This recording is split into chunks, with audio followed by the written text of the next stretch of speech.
இந்தியாவின் முதல் வந்தே பாரத் சரக்கு ரயில் சோதனை ஓட்டம் தொடக்கம். மணிக்கு 145 கிலோமீட்டர் வேகத்தை எட்டிய அதிநவீன ரயில் சரக்கு போக்குவரத்தில் புதிய புரட்சியை ஏற்படுத்துமா? விரிவாக பார்க்கலாம்.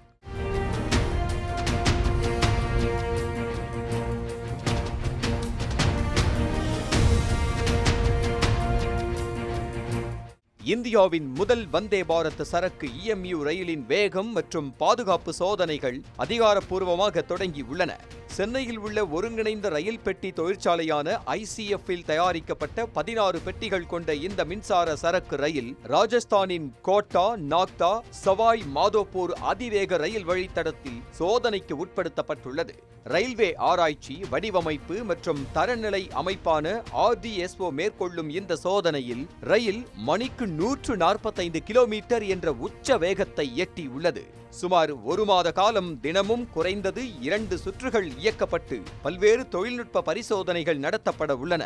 இந்த வந்தே பாரத் சரக்கு ரயில் 20 டன்களுக்கு மேல் அச்சு சுமையையும் மொத்தம் 397 டன் சரக்கையும் ஏற்றிச் செல்லும் திறன் கொண்டது.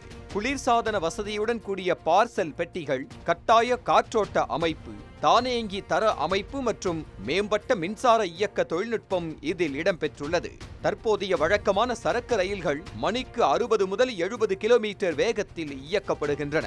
ஆனால் இந்த புதிய ரயில் சராசரியாக மணிக்கு 80 முதல் 90 கிலோமீட்டர் வேகத்தில் இயக்கப்படும் வகையில் வடிவமைக்கப்பட்டுள்ளது.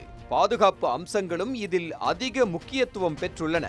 ரயில் மணிக்கு 5 கிலோமீட்டர் வேகத்தை கடந்தவுடன் அனைத்து கதவுகளும் தானாக பூட்டப்படும். கதவுகள் முழுமையாக மூடப்படாவிட்டால் ரயிலை இயக்க முடியாத தொழில்நுட்பமும் இடம்பெற்றுள்ளது. மேலும் இந்திய ரயில்வேயின் உள்நாட்டு கவச் மோதல் தடுப்பு அமைப்பும் பொருத்தப்பட்டுள்ளது. அவசர பிரேக்கிங், வளைவு திறன், சிக்னல், மின்சார அமைப்பு, CCTV உள்ளிட்ட பல்வேறு பாதுகாப்பு மற்றும் செயல்திறன் சோதனைகள் நடைபெற்று வருகின்றன.